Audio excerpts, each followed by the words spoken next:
It's a good win. There's a lot of people. It's like Woodstock, except everybody's got their clothes on. Don't eat a damn snack. You're like my wife when you get in space. You just get lost. Short steps are better than long steps. That's the only time in your life you're going to hear short is better than long. I got to say this right now. Tonight's episode is maybe one of the very best we did. And I think a lot of people who follow us and been listening to us for a while are going to say the same thing. So welcome everyone to 614 Headsets. We're the weekly podcast where strategy meets story. We're your hosts. We're three high school football coaches from Columbus, Ohio. We're committed to bringing you great football content that's both entertaining and educational. And as we start about that, just want to let everybody know we have decided on our second annual coaches clinic, March 15th. Details are on our website at 614headsets.com. If you are a part of the newsletter, things we went out to, or check our socials. This year's clinic is going to be bigger and better than the first one. We listen to people's feedback.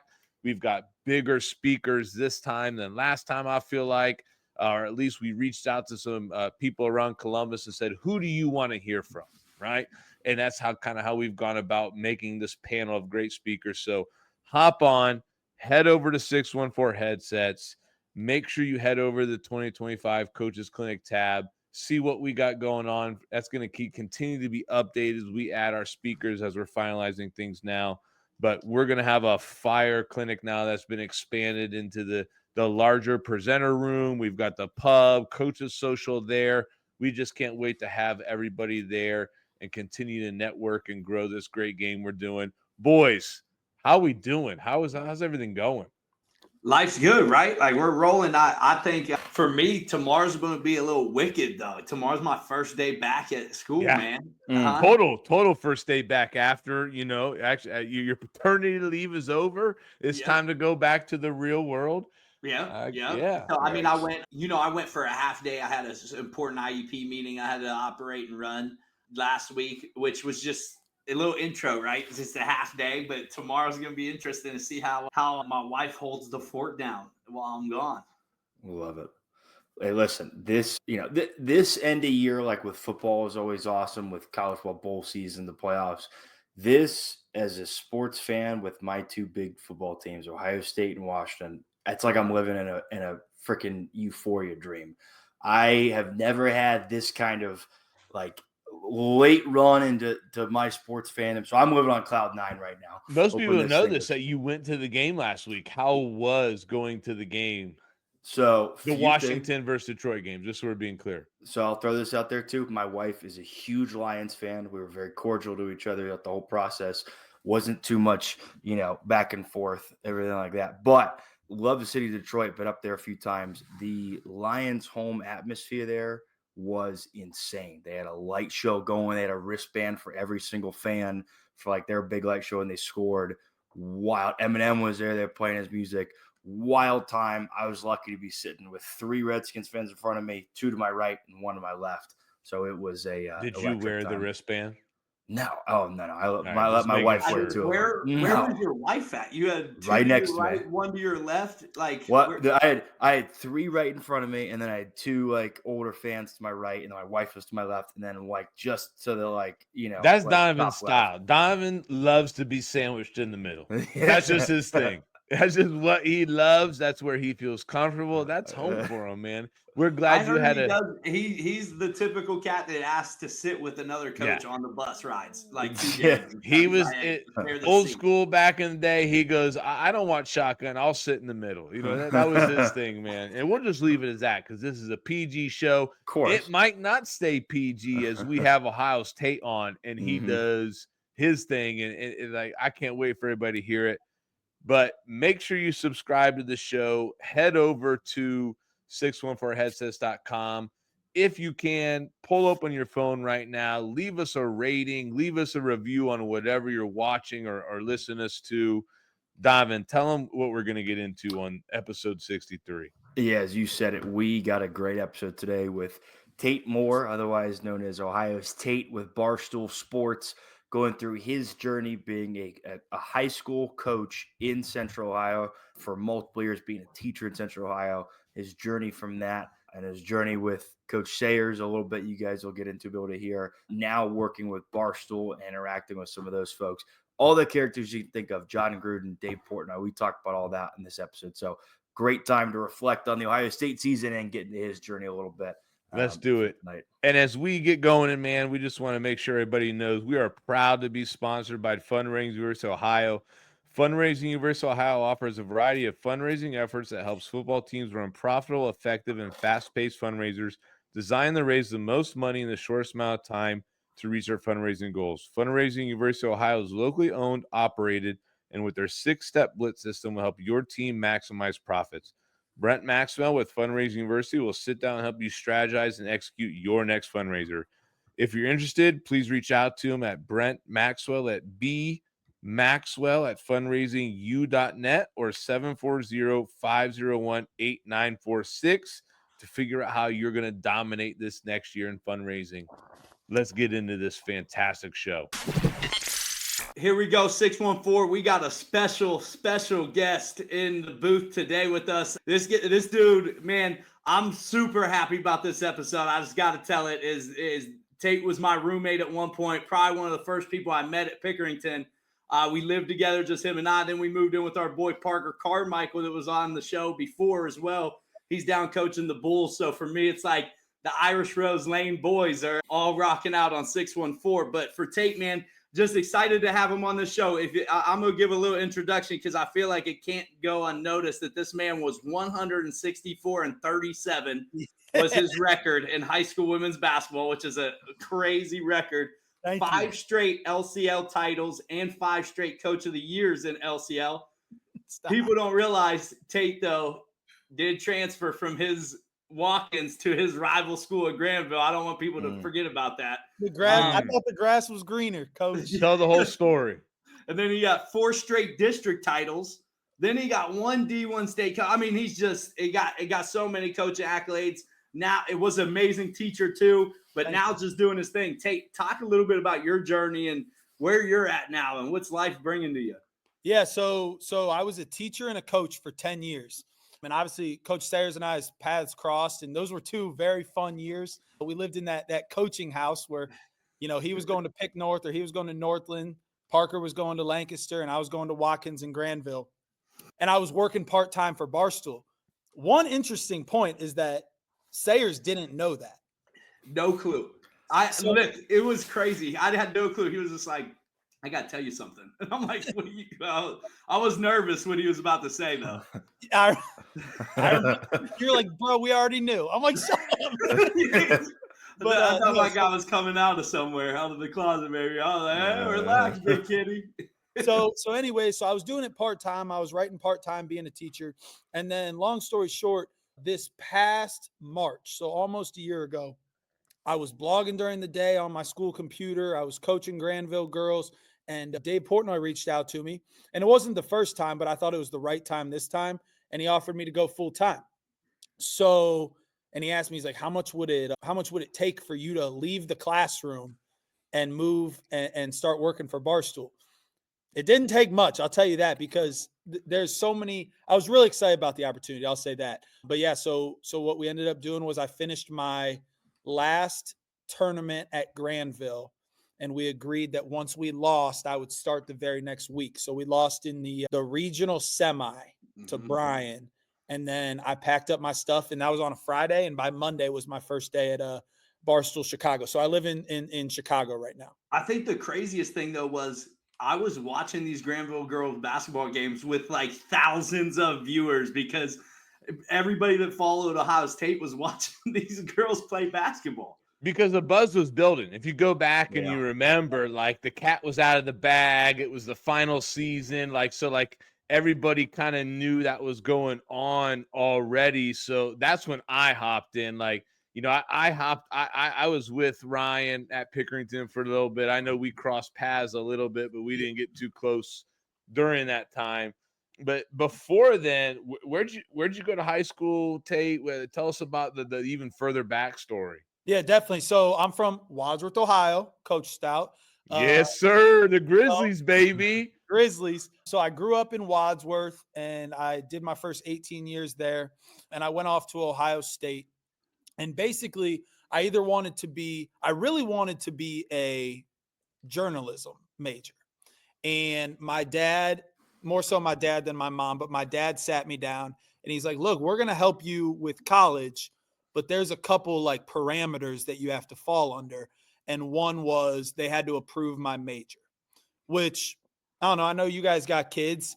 It was an interesting conversation because I really wanted to be a journalism major, but also I really didn't want to come out of college with, hundreds of thousands of dollars of debt. So we agreed that I would be an English education major because teaching was more of a stable job. Like once you get into teaching, if you give some effort, do a good job, it's really a job you can count on, like whether the economy's up, down, whatever. There's only a couple parameters. Don't hit a kid and some other things, and you're going to keep that job. Right. So the goal was for me to hopefully get to be like a journalism teacher. And then because I really liked writing. I was really into newspaper in high school, trying to be more creative writing. So the plan was originally journalism teacher, get another writing job. And then obviously I was really big into sports. So I wanted to coach, go to Ohio State, do my 4 years there. I come out of college and I get an English teaching media job. Has anyone here heard of Windham, Ohio? No. No. What's it near? Halfway between Kent and Youngstown. Okay.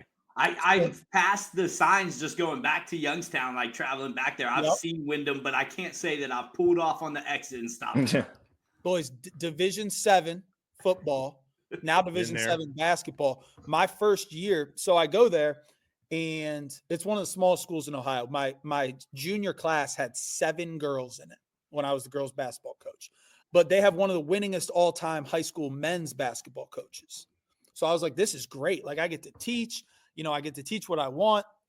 I just want to be an assistant coach for this guy. So I went in and I did like 2 or 3, preseason open gyms.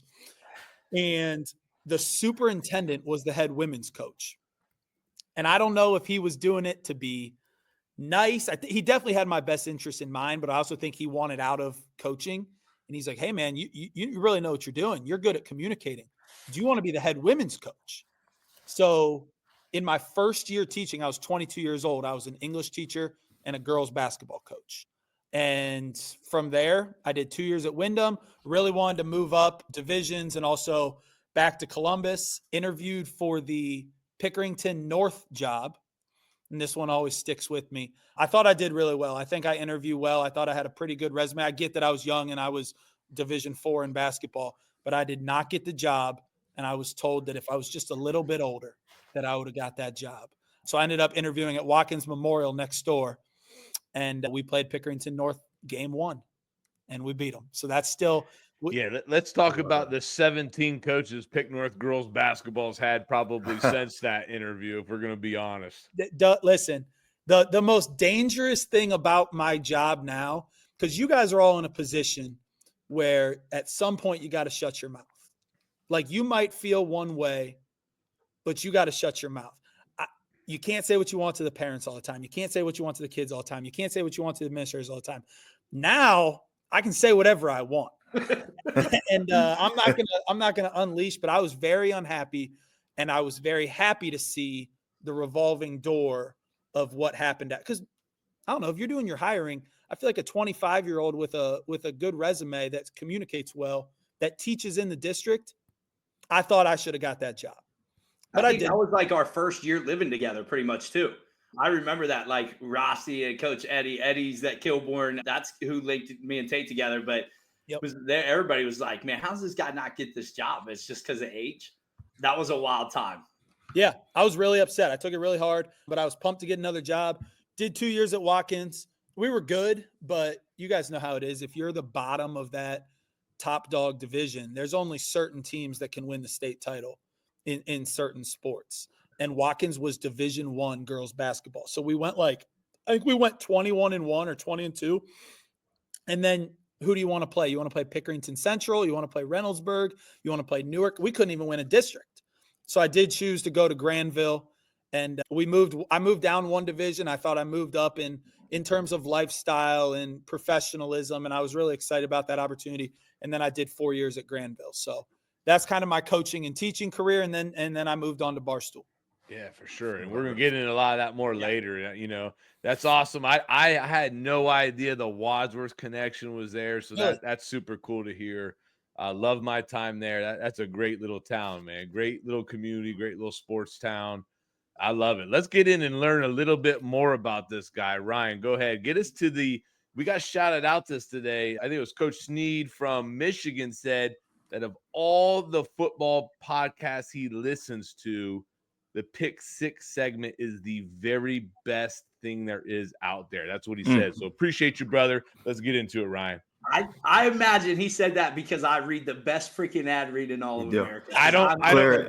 You read it to clear us. That's I don't think ad read in America. I honestly don't think it was the ad read. Yeah, Brandon Sneed from Michigan, man. We appreciate the shout out and the love today. Go ahead, Ryan. All right, here we go. The best of them all. The Pick Six segment is powered by. Let me say this. I don't get nervous. Sorry to cut your ad. I don't get nervous. I got a little butterflies right now because you guys are all no pressure. Here we go. Tate, have you ever heard me read aloud? No, I figured you got a teleprompter or something. I don't know. This is it, baby. We're pen and paper. Here we go. The Pick Six segment is powered by storied rivals. Sports media, championships, friendships, and life lessons are among the most meaningful parts of the athletic competition. They are passionate about preserving them by offering the most unique highlight experience available. That's right. And Story Rivals delivers your team's content with services designed to change the way you experience these unforgettable moments now and for a lifetime. Story Rivals now offers a complete team apparel and player shop customizable to your program. Contact them by email at info@storyrivals.com to schedule an appointment with a member of their team. Ryan, you have finally graduated. You're going to get your own full ad read now. 2 weeks in a row. You have your own full ad read. Let's go. We got to send Tate all the bloopers of me trying to read. Sound it out. You graduated Tate, I had to your own. Too many drinks, and buddy, Stout was like, "All right, we're just gonna clip another one, dude." Really, this ad read started out as Ryan having it for himself, and he did so bad we had to cut it in half for him. But he's graduated, and I'm so proud. Development. I've never seen the cut ad before, but I'll just give an unsolicited ad. Shout out Storied Rivals. Storied Rivals is the best. And you worked with Storied Rivals, right? Well, we had Storied Rivals. I didn't work for them, but you're saying at my didn't team, work for them, but you worked with them with your team. Yeah. They covered our whole tournament run. They covered our 4 years. They gave me a going away, like, here's all the best clips present. It was great. They're great. Did some sweet apparel runs for you and stuff and everything. Like Aaron and the boys. Maybe Aaron makes a few Ohio State shirts, and maybe that's what we start producing. Aaron and the boys are where it's at, man. Yep. So, Sayers, let's get into these questions, man. Perfect. First question. I feel like this one I have to ask because I love seeing all the people you get to be around. Like, hey, watching you be next to Gruden on a couch is probably my favorite thing I've ever seen in my life. And then Will Compton, all those guys like Taylor Luau, it is crazy. Super cool. My question to you is, like, who's your favorite person that you've met and like kind of engaged with when you've been through this run now at Barstool's? Like, what's been your, or I don't know, favorite? That's kind of weird to say that, but like, who's this that you're like, oh, that was awesome. I'm so happy I met them. Well, it was almost like a jaw-dropping moment so we hired Gruden, and Gruden's just the best. Like, he gets it. He's awesome. And then to find out, and I think, I'm sure we'll get into my Barstool stuff later, but I'm doing these like punishment series for if the Buckeyes lose. And I get a text from Gruden's producer, and he's like, hey, Gruden and Jim Tressel started talking about you on their podcast today. Saw that, yeah. I'm like, what are you talking about? And Gruden's like, yeah, this guy I work with, Ohio Tate, is kind of famous. And then Tressel's like, Ohio Tate? Is he from Ohio? That was like personal to me, but the amount of people that come in this office like on a week-to-week basis is like, when's this going to air? When does this go out? This will go out tomorrow. This will go out tomorrow. Damn, I can't say then who's coming in for Pardon My Take tomorrow, but I'm going to be here on time because I want to see them. But yeah, everyone that Pardon My Take interviews, whether that be, I got to get my lights, boys. That's bad. Come on, Portnoy didn't pay the light bill. He's trying to keep costs down. He's got the motion I like lights. that. That's probably going to happen again. That we're on these motion sensor lights. Tate, time out. Show everybody that shirt. That is the most fire T-shirt I have seen. I sent that to my wife. That is the sickest shirt ever, man. I made it. It was the Tom Brady 9, and they got the Brutus ring. So I love that thing. Sweet. I'm not a soccer guy, or any of you guys soccer guys. No. I truly didn't care. But the one person that took over, actually, there's been two people that have taken over the office. Ibrahimovic. Heard the name. Yeah. He's like a jacked guy. And Big Justice came in. If you guys know Big Justice from the Costco guys. Yep. I know who that is. But those didn't move the needle for me. But anytime like a former player, like the Orioles came in, we've had some coaches come in. It's getting like numb to me who comes in. I can imagine. I believe it. I think Will Compton, that your engagement with Taylor Lou Allen last week or whatever, or 2 weeks ago was my favorite video. I sat there and watched those videos and laughed so hard. Will's the coolest dude we got. He announced that he's leaving. Was the coolest dude we had. Yeah. I listened to that. Actually, what spurred me talking, I was listening to them announcing they were leaving Barstool, and I literally was driving on the way back from dropping my daughter at preschool. I said to Ryan, I'm like, text Tate. It'd be awesome to have Tate on and talk about Buckeyes and his thing. That's what triggered me thinking about, man, we've talked about it before, but having you on. I love it. Yeah, but those guys, I mean, that's the model right there. That's the dream for everyone. They're just two football players talking shop, and they're turning it into Ryan. It's Lawan, you idiot. Yeah, Whatever, I don't know. I can't sound it out, anyways. Sayers, he's trash anyways. Don't worry about it. That's what I'm saying, dude. Go ahead. You saw what happened to him on his little highlight tape Tate sent out for him. Go ahead, Donnie. All right, here's my first question. So, ton of interesting content pieces and entertaining content pieces of Barstool. My two favorite are the pizza reviews and Rough and Rowdy. So, if you could wave a magic wand, which one do you keep? You got to cut one of them. Which one are you keeping? I would say that the pizza reviews for me used to be must watch. He was so funny, but that's going on years right now. So the pizza reviews, they're not must watch for me anymore. I love a good Rough and Rowdy. The idea of just two hillbillies meeting up in the middle of nowhere, Virginia. And just fighting. We haven't had the one thing is we haven't had a Barstool, and I'm not signing up for it, I'll tell you that. But sometimes there's like a headliner, like a Barstool guy will get in a beef and fight somebody. I need one of those coming up. But I love Rough and Rowdy. Sayers, you should fight in Rough and Rowdy. I told you I'm gonna apply for the next one. You'd be a problem in there. Too much on the line. He's got 2 kids now. Too much on the line. All right. So, Coach, I used to coach a little basketball. I got a little basketball background. I wanted to dive into some basketball with you. I love it. Offensive philosophy, style as a coach. Were you a motion man, Princeton chin, dribble drive, sets? What were we doing at Granville? You know what you're talking. First of all, we covered the entire court. Our goal was to wear them down so much. I've heard this damn spiel 100 times, but go ahead. Keep going. We want to cover the entire court and play relentlessly both ways. So at some point our depth would win out. If you have to dribble the ball up the court against our pressure, and then you have to get across half court and you get jumped, and then we rotate over, and everything we do, you might get an easy bucket on us, but then we get it out and we go back even faster. At some point, you're going to wear down, and you're usually going to wear down on the defensive end, and you're going to start to make mistakes. And I'm not saying that we were trying to be like a 70 to 80 type game, but I'm saying the more pressure you put on the other team, they better have depth. They better have ball handlers, and they better just, be ready to compete the entire time. And a lot of times in high school girls basketball, if you just play harder than the other team, that goes a long way. So full court pressure defense, man-to-man, run and jump, dribble drive, but a strong transition game would be full court pressure has me reminded I was on the Girl Scout team for Ashland University one time. Yeah. And she had me press a point for about an hour and a half after I was out for the night before. Yeah. And I had never almost passed out or puked in the trash can more in my entire life. Yeah, it sounds terrible. Shout out Coach Ramsey and the AU girls winning the national championships. Go ahead, Sayers. Next one. shout out to Tate because I've heard that spiel 100 times. We were running interviews in our apartment. He had these guys coming through. He's interviewing them with a whiteboard on our microwave and stovetop. Oh my But goodness. Humble wild beginnings. time. You remember that? Sayers, so the one night I had 2 guys over to interview him for a job. And I thought, I got us a case of beer. We got some pizza. We're talking. Well, the one guy drank a lot and the other guy didn't drink. So I think me and the one coach put down like a 24-pack of beer. And the other guy was just like trying to show like a 1-3-1 defense.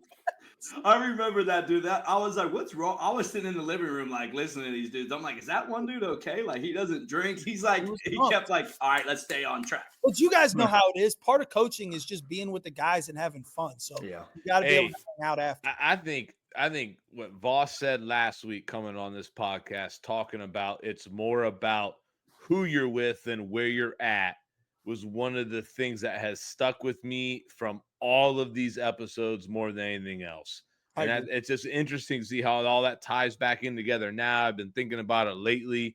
I agree with it, man. I even gave some advice to a friend. I won't mention him on here, but he was talking about juggling jobs and picking where to go. And I even pulled that out, man. Like, you're going to spend so much time with these people. And you're going to spend time away from your family and at team camps and things like that and go through adversity. You might as well make it people that you want to be around and enjoy being with, and you create a little coaching family together. That's going to mean more than kind of where you're at times. I agree, 100%. Yeah. All right, Tate, my second question for you. Besides saying me, but what's the number one thing you miss most about Ohio, like living back in Ohio? It's Roosters for me. It's Roosters for me. I'm addicted to the blue cheese. I'm addicted to going having some beers. We lived right by the one. We did. I feel like we had Roosters probably 3 times a night or 3 times a week minimum. Oh yeah.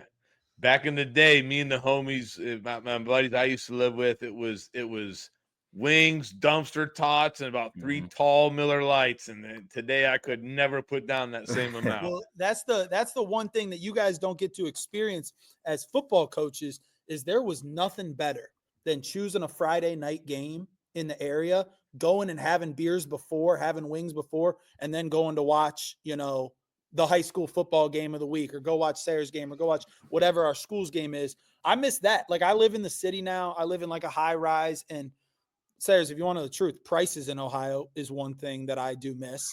But just there's being involved in high school sports and knowing the teachers and, they're coaching this night or they're coaching this night, or, oh, we know a coach over there, let's go watch them. I don't have that here because I quite frankly don't care about Chicago public school basketball. Like, that doesn't interest me. But going to watch Gahanna versus Pick North, or going to watch Pick Central versus Pick North, or Granville versus Watkins, I don't care who, if I know the kids, I'm like tied to those things, and there's nothing better than high school sports. I figured you were going to put it in that realm. I love high school sports. Yeah. Love it. All right. Here's my second question. Looking back to the last time Ohio State won a national championship, 2014, to this year, which one is more satisfying to you, this year's or the one from about a decade ago? It's a tough question. That was my senior year in college. I was at Ohio State. We lost, week 2 to Virginia Tech, and then just ran the table. Defense. Yeah, 100%. I'm going to say one. While we did win the national championship, I did like that we beat Michigan that year. I think that matters. Yeah. And 2, as big as this was to prove people wrong, if you guys remember going into, we had to win 59-0 to make the playoff. And then our reward for doing that was Alabama, Nick Saban, and just an unbelievably talented team. No one was giving us a chance. So I would say beating Alabama is still probably one of my favorite wins in Ohio State history. I liked 2014. Now it's like, hey, we're comparing national championships. Yeah. I'm not dunking on either one. 14 was special to me. Underdog quarterback too. That adds a little into that mix too. Sure. You know what I mean? Who wins? What do you guys? Who wins that game? Us now versus us them? I think that you need it. I think the old team wins. Really? Yeah. Bosa and the boys on the. But this team. I don't think so, dude. I'm telling you, this is off. If It's a hard thing. I'll say who are this. you going to get though? Like, what Buckeye team are you going to get? Are you going to get second half against whatever? It's their almost faces a tale of two teams. I almost think that offense was a little bit more, I'm going to punch you in your mouth and win, and tough to defend. But this year's defense is maybe it better. Hey, You know what I mean? You get a give me clash. the first half of Oregon, like in the playoffs just now. That team beats any team ever in college football. I agree with that, but if you don't know what you're gonna get, and I love Ryan Day, and I know agree. Yeah, I feel this. Yeah, Urban Meyer's gonna have my boys ready to go. So ready. Absolutely consistent. Yeah. They were consistent. You're right. I don't know. And I mean, yeah, we have running backs this year. They had Ezekiel Elliott. I think Will Howard was great. I think our receivers are probably better than they were then. But if you told me I need to get ready for one game and you're giving me Urban Meyer, Joey Bosa, Von Miller, I'm taking 14. Yeah. Urban Meyer's the X factor. That's an interesting thing. I never really thought about comparing them. That's good. I love it. I guess I get the last question. So we've mentioned it on here, the humble beginnings of two great young men being together in the formative years of their life, right? Like, we all know, like, no, we all don't know. Everybody on this, like, host-wise, and Ryan Sayers is a degenerate, right? Like, I remember him from his youngest of times. Our viewers are seeing Ryan as a very calm father, married, 2 kids. What was the worst part of having Ryan as a roommate? I'm going to start by saying something nice, and I truly mean this. Ryan Sayers is in the right spot for Ryan Sayers. He is a one-of-a-kind dummy, first of all. He is something, but he's a great person. He's a great leader, and I think what he does and how he helps his students and his athletes, I think that he's found his calling. I think it's incredible what he does. I think he's in the exact right spot. With that being said, I did live with him. I'm just going to I don't want to get too into it. But I'm going to tell you one Ryan Sayers story. They could go on forever. I'm just going to give one. We're going to get one. I'm not innocent. Parker wasn't innocent. We used to indulge. Parker's kind of innocent. Parker's a good boy. We used to indulge in a little something called beer. And one night, and this honestly isn't even like the craziest thing. This happens. Like sometimes you have too much beer and you piss yourself or you're sleeping in your bed, you piss yourself. Like we were 24, 25 years old. Like, no, I was 22. I was right out of college, right? I was 22, 23. Yeah. So he was an idiot and he was having too much to drink. One night, and he lived in the back suite. I'll give you one more compliment. He was the cleanest of the 3. I can see that. I believe that. He is about the tidiness and the order. He's about it as his house. Yeah, if you don't do it his way, like we fought over eating in the living room, Sayers. Dishes, all that. Like, dude, I used to literally, I feel like this dude's mom. I'm like, wash these dishes in the sink, dude. We don't go to bed with dishes in the sink. And I'm no slob, but he would be like, we don't eat in this living room. Like, hey, we split this rent down the middle. You don't tell me who eats in this living room. But so one night he had too much to drink, and I'm sleeping. He's in the back room. I'm in. We beat Dublin Kaufman in overtime, though. Let's put that out there. Yes, sir. That game was wild. So and we had drinks afterwards, and so I'm sleeping, and I like kind of wake up, and I'm like, I hear something. There's like mumbling going on. I roll over. Ryan Sayers is in my room. He's peeing in my laundry basket. I thought it was the toilet. Listen, dirty dog. Let's just call it what it is. If me and Sayers had a fight, Sayers would kill me. He would kill me. I almost killed him that night. I was so mad. I tried to take him, but he was so out of it. He didn't know what was going on. I put him in bed. He's pissing everywhere. The next morning, we wake up and I'm sitting at the counter. I'm just like, yo, we got to talk, dude. Intervention style. Like, what's your deal? And so this was at the time, you know how Hillrich does it over at Pick North. Like, you got all the gear, you got all the Nike, you got everything. And we're like, here's what we're going to do. And because I was a teacher in the district. We're going to get over this. And I will never mention it again until I come on, 614 headsets. I get to choose 2 things out of your closet, and you don't get to say anything about it.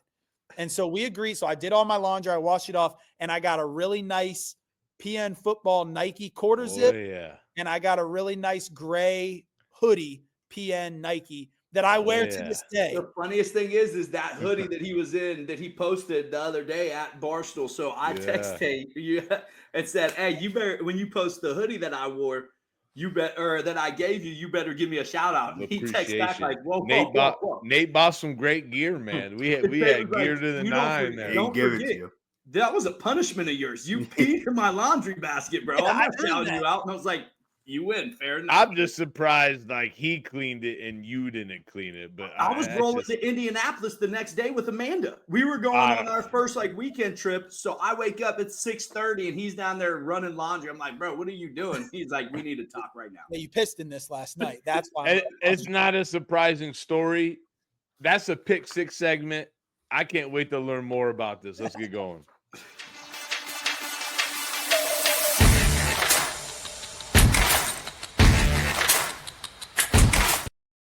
All right, we're going to get a little more into the Barstool journey with Tate, a little bit about the Ohio State, national championship, get his thoughts on that for our main topic today. Main topic, of course, is sponsored by First Down Playbook. First Down Playbook is the nation's leading playbook and play design software with over 35,000 professionally drawn, editable team plays with notes and full playbook start from. You'll be on your way to getting an edge over the competition. First Down Playbook could be your entire team management system with notes, scripts, schedules, custom quarterback wristbands, and more. If you use the code HEADSETS25, it's HEADSETS25 now for the new year, or mention our show, you'll receive 15% off the already most affordable option in today's game. The link is in our show notes. Again, this is the best time to reevaluation. So again, go to First Down Playbook, look on our Twitter, go use the code, check the comments on our show. You'll find everything you need to find in there. First question for you, Tate, I guess just kind of when you look back, from the beginning of this season, and there were a lot of doubters, and I'll be honest, I was one of those that was included, very vocal one. When you look back at the beginning of the season and reflect on some of the losses, like the Oregon loss and the Michigan loss for this team, did you think that this end goal was still attainable? Like maybe after the Oregon one, I think, but maybe after Thanksgiving, that loss, do you look back and say, "Yeah, I was out of it for a little bit"? Yeah, I mean, I would say that this season was full. I thought we were the most talented team in the country coming into the year. I thought we were going to, we had a tough schedule. We had to play Penn State. I know Michigan's always tough. We had to go to Oregon. I thought it was going to be tough, but I thought our talent would play out. But it felt like there was always something missing throughout the year. Like Oregon, we mismanaged the clock at the end. I know it could have gone either way, but that just felt like something wasn't there. We really struggled with Nebraska, even Penn State. We go over there, we throw a pick six on the first drive. Something was missing, and then it all culminates with the Michigan game. So in the Michigan game, I felt, we didn't put our kids in the best position to win. So whereas our talent was high, there was a piece that wasn't getting the best out of this team. So would I have said this team can't win the title at any point in the year? No. Because if you can get that type of talent to play the way we did, you can win the title. Credit to Ryan Day, Chip Kelly, Jim Knowles, Will Howard, Jack Sawyer.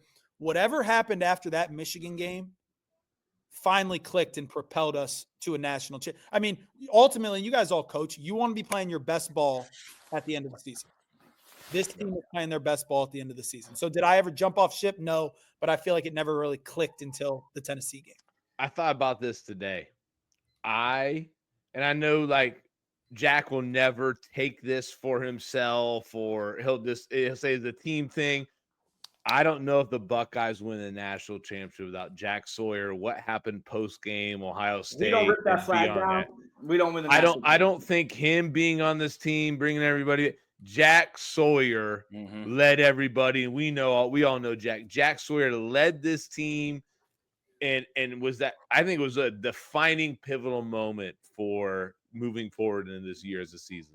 Yeah, I want to know what a world would have looked like had we won that game handily. Because you're right. The pivotal point in this season was losing that game. And anyone who's upset that Jack Sawyer didn't want him to plant the flag has no competitive bone in their entire body. No, I'm so proud. Loved it. It was awesome. It was awesome. And I'm so glad he did it. And I wish he could come back and beat him next year. Hey, were you still in the stands at that time when he did that? Yeah, I was. I was just wondering. I didn't know if you saw it. Yeah, my girlfriend was, and it is what it is. You know, she was like sad. She's like, this is a bad look for Ohio State. And I said, one more on the lights. Here we go. I said, screw that. Sorry, we're on these damn motion sensors. Screw that. Like, this is, you have to defend your home field. You have to defend your pride, your rivalry. If they want to plant the flag, fight them. I think I'm with you. There were two different camps. There's camps that felt it was like a disgrace, and there's camps that felt like, yes, sir, that's what it's about. Like, hey, you're going to protect what's yours, and we stand behind that. Absolutely. Yeah, if you want, I'm afraid it's going to make a rule, and I really think it's going to make a rule that you can't do that. But I also think this, though, like anybody else than Jack Sawyer being an Ohio kid and this meaning so much to him and him expressing that, anybody else that does that, I don't think it holds the weight that his did. Like his held weight because of how much he was on this podcast, sitting on this platform talking about. Let's just talk about that. Amount of internet trolls that hopped on our small little podcast to tweet and leave a bunch of negative comments. Dude, disgusting. Let's talk about losses, though. And Tate, you mentioned it. You talked about you did this whole thing, which is hilarious, right? But it's tough to talk losses when his record's so good in basketball. If Ohio State lost to this team, he was going to do this challenge, right? Yeah. Eat peeps. It was all these types of crazy shit, right? Which one were you the most fearful about? Like, if I got to do this one's going to suck. Yeah, well, so I created and published the initial list for the 12 regular season games the day before the Akron game. And the mistake I made was that was made by myself and not checked by anyone. And my girlfriend got very, very upset when she saw things like, hey, if we lose to Purdue, we're going to tattoo a birthmark like Drew Brees on my face. But I'm like, but listen, we're not going to lose to Purdue. And she's like, well, you didn't think we were going to lose to Purdue or Iowa, 5 years ago. So what ended up happening was she ended up getting veto power. So I would have to run everything for the playoffs by her, and she could veto it. And she used the veto power. We agreed on Tennessee. We go play Texas. I tried to ride a bull. Do you guys know that bull riding is like the most dangerous thing in the world? 100%. I could have 100%. Yeah, that's on me. I didn't know that because PBR, professional bull riding, was coming to Chicago. And I'm reaching out to them. They're back. They're like, yeah, you can ride a bull. I'm like, all right, I'm riding a bull if we lose. And she's like, to hell you are. Have you ever seen where the people are sitting at like a coffee table and the bulls run in and whoever sits there the longest wins? No, I haven't. That's old school rodeos, baby. That's going down to the sticks rodeos where I'm from. Watching a rodeo. Hey, let's sit around this little tea table and last person that gets up wins. Yeah, so I got vetoed on the bull riding. I didn't realize how dangerous it was. That sounds crazy. And ultimately, the ones I had to do, we lost to Oregon, so I had to eat 10 peeps per point Oregon scored. And that was unbelievable.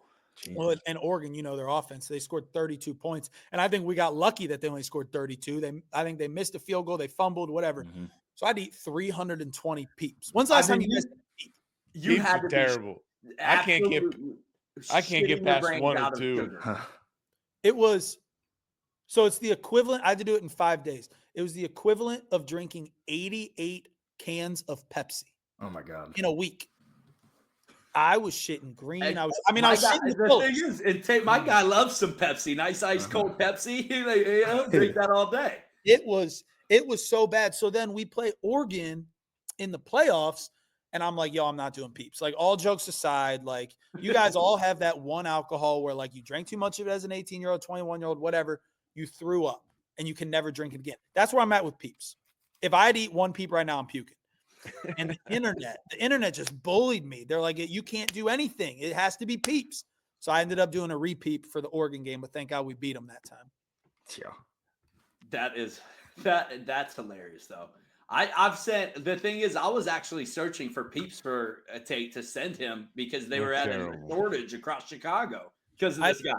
I had to eat the Halloween peeps, the jack-o'-lantern peeps, double the sugar. Oh, hey, man. So I got a great question, man. Like, had a lot of success with coaching and teaching and outside people looking in, they look at, oh, Barstool's so great, how fun that is. That's a dream job. But like we all know, like there's challenges and surprises. What do you think's been the biggest challenge or surprise with your new career? Well, I'll tell you this. It takes a certain type of person to be able to deal with the internet. And I think teachers and coaches are actually the perfect mold to make that transition, because you guys have to deal with putting in all the work all week.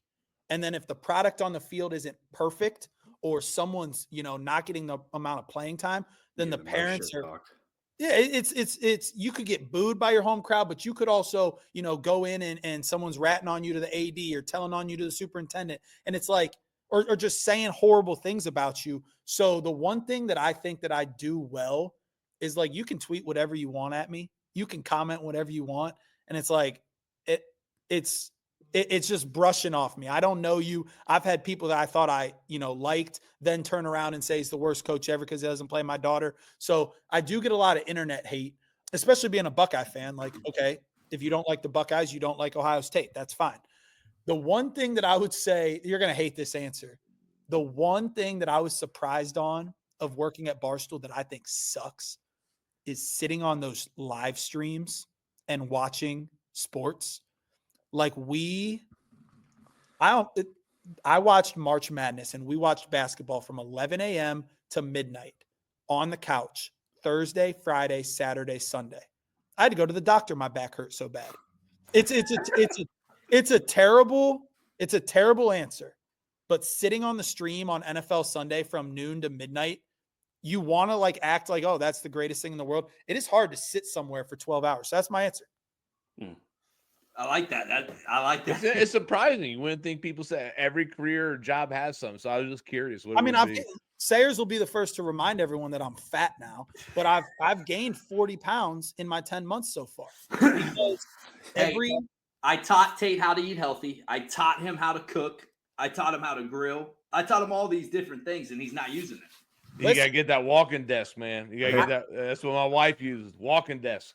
Again, I'm not complaining. Like, it's not like, oh, this is the worst thing ever, but Thursday, NFL Thursday night, Saturday, college football, Sunday, NFL, Monday. And it's like, okay, you come in, you sit on the couch, you watch the games, and then off the camera, there's wings, there's ribs, there's burgers, there's fries, which is great. But I've done that for an entire football season now, and I'm fattening up. Isn't there a gym at the Chicago office, though? I thought there's a gym there. Yeah, it's all the way on the other side of it's across the basketball court. I can't walk over there. This man he got to prioritize that time a little bit. I like that. So Tate, here, my one question to you is like, you were doing this for so long, right? Like you were doing this just behind the scene for 2-3 years, whatever it might have been, that I had no clue. Parker had no clue. We were all just kind of, you just got us hip one night after you posted a video for March Madness or something like that. And you were like, all right, I'm going to get caught, so I'm going to tell you. But what was your time? Like, what was the one time where you were like, that told you, okay, I need to go full go into this? Like, when were you like, okay, I'm just going to dive right into this and take Dave's offer?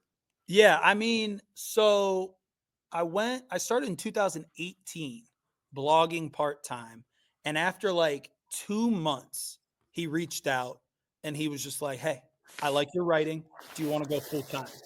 And at that time, I had just taken the Watkins job. I'm sorry, I was coming back off the first year of the Watkins job. We returned our starting 5, like our next 3 players, and I thought we were going to be really, really good.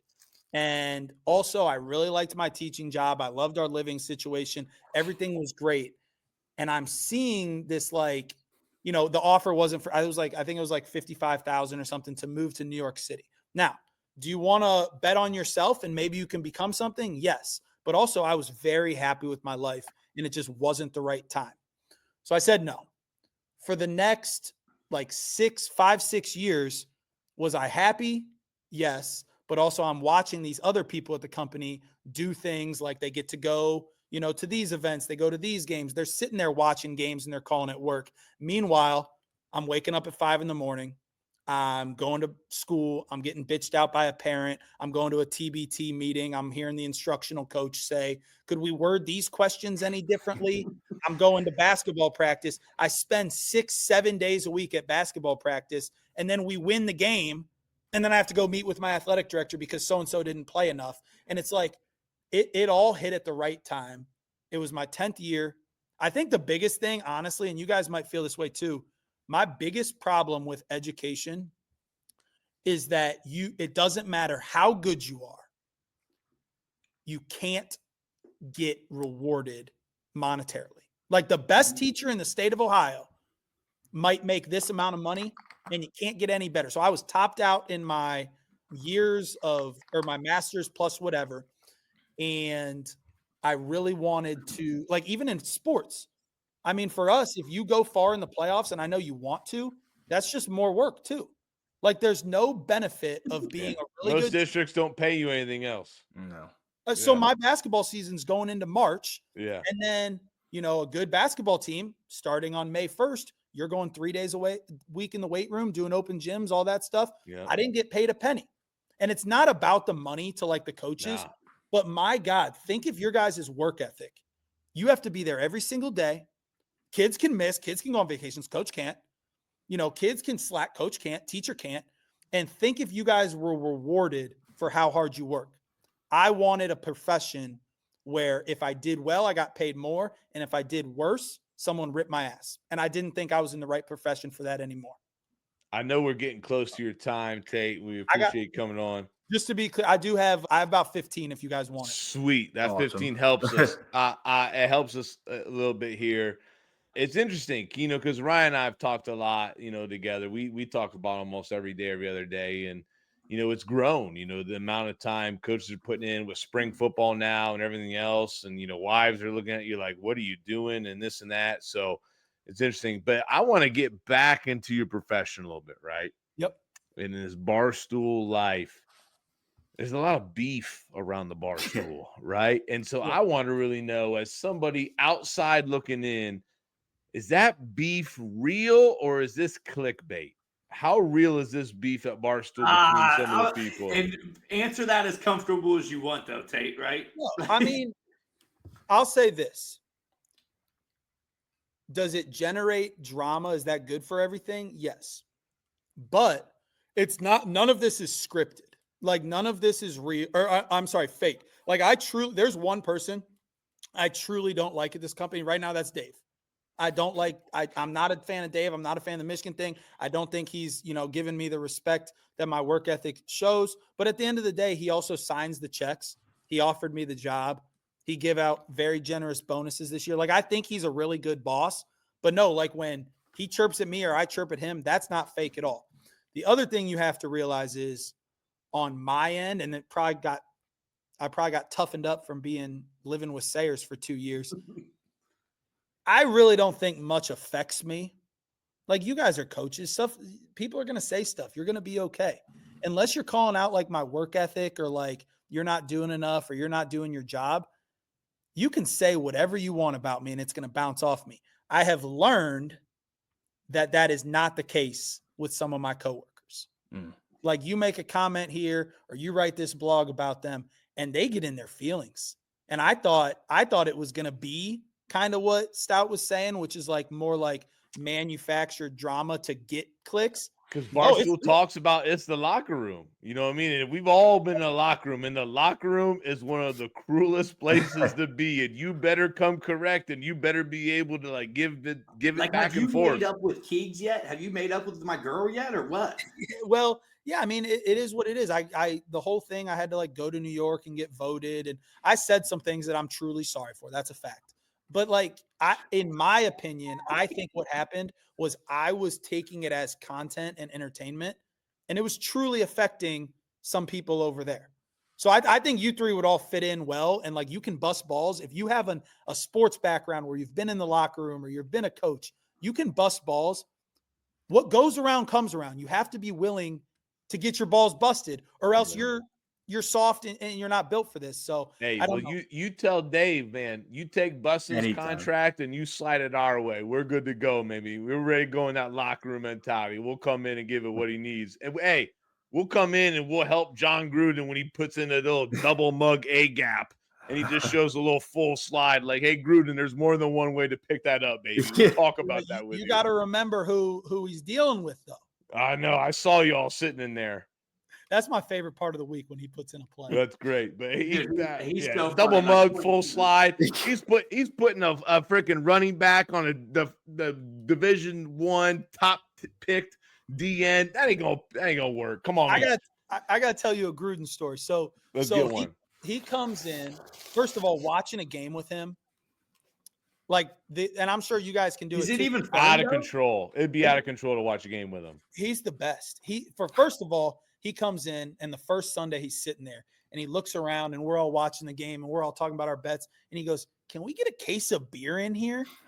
The dude's awesome, but he also has a bigger football brain than the rest of us combined. He'll be 100%. like, "Oh, motion right here. They're probably going to do," and they do it every time.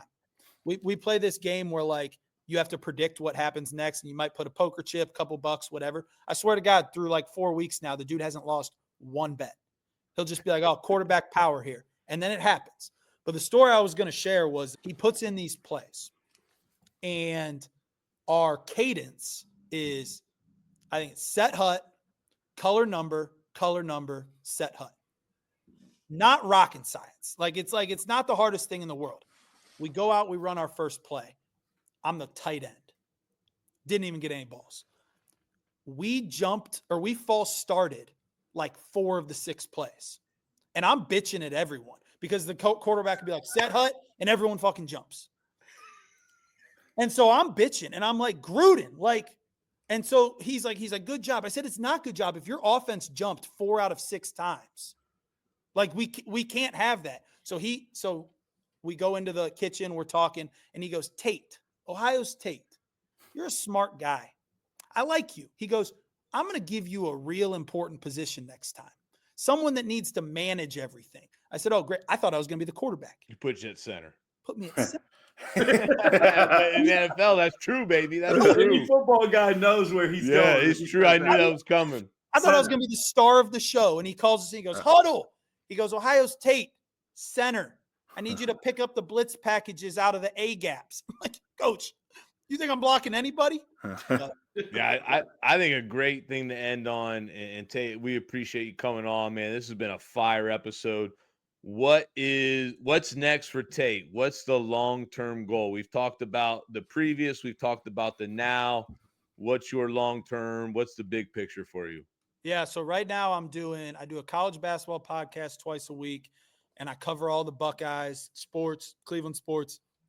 I am trying to elevate into some sort of Ohio like content, like podcast. Like I think that I've gotten a platform where, and I'll probably have to hit you guys up because I think Jack Sawyer would be an excellent opportunity.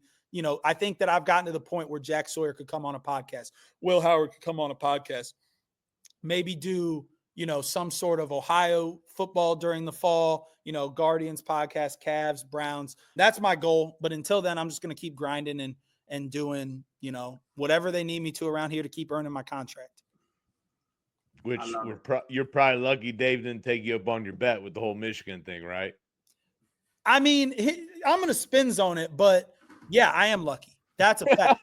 The reason, listen, there's only one type of commenter that gets under my skin at this company right now, and it's the people that are like, "Shut up, Dave owns you. You should thank him for not taking the bet." Dave didn't take the bet because Dave thought they were going to lose. He didn't not take the bet because he thought he was doing me a favor. He didn't want to have to pay me double. He thought they were going to lose. That's why we didn't even stream the game. But yes, I am glad that I'm getting paid. Is he that? Like I see it on Twitter, and like don't get me wrong, I'll laugh at some of the comments he's a Michigan fans make, and let's all be honest, he can make he can make any of those comments right now, just where it's at. But like off the camera, off the podcast, is he that much of a shit talker about like Michigan, Ohio State? No cameras rolling, he'll just walk by. Michigan, Ohio State. I mean, I call it like it is. Everyone knows it. He's not a huge fan. Sure. Like if you were like name 4 players, couldn't do it. Yeah. But He went to Michigan. He's a Michigan fan. And he's the best arguer. And he's the most like he walks into a room and everyone's, quiets down. And he's got a lot of power to him. When he's in this office, everyone's at their desk working or everyone's doing this, because he'll walk in, he'll go, sitting on the couch. Nice. What am I paying you for? Like he's a shit talker. He's the same person on camera that he's off camera. He's got a lot of power. He's got a lot of money, and he signs all of our paychecks. So a lot of people respect him. A lot of people bend over for him, in my opinion. I don't like to do that with the Ohio State rivalry, but I still would say that I'm thankful that he's the boss. Yeah, no doubt. I appreciate There it. goes Ryan, the light. That's lights are out. Lights are out. Curtain closed. I'm sorry Ryan, about that. Ryan, go ahead and wrap this thing up. Tate, thank you so much, man, coming on here. We greatly appreciate you, just coming on, hopping on, taking time out of your busy schedule right now. Also, everybody that's our listeners, man, make sure you follow Ohio State on Twitter, on Instagram, all kinds of different platforms that you at Barstool Tate. Yeah, Barstool Tate, whatever it is. You could just search Ohio State and you're going to find them. But at the same time, make sure you guys subscribe, download, comment, leave suggestions on our post and everything. Make sure that you're getting the word out. We will be having something coming out soon about our clinic date that we're going to be having. So make sure you're checking your emails. Make sure you're looking at all of our threads that we're sending to you guys. And we appreciate you. Tate, thank you so much again, dude. I'm so happy you hopped on. And I greatly appreciate seeing you and chopping it up with you. All right, boys. Great show. Great organization. I love it. Anytime. Thank you so much. Appreciate you, brother. One love. My guy.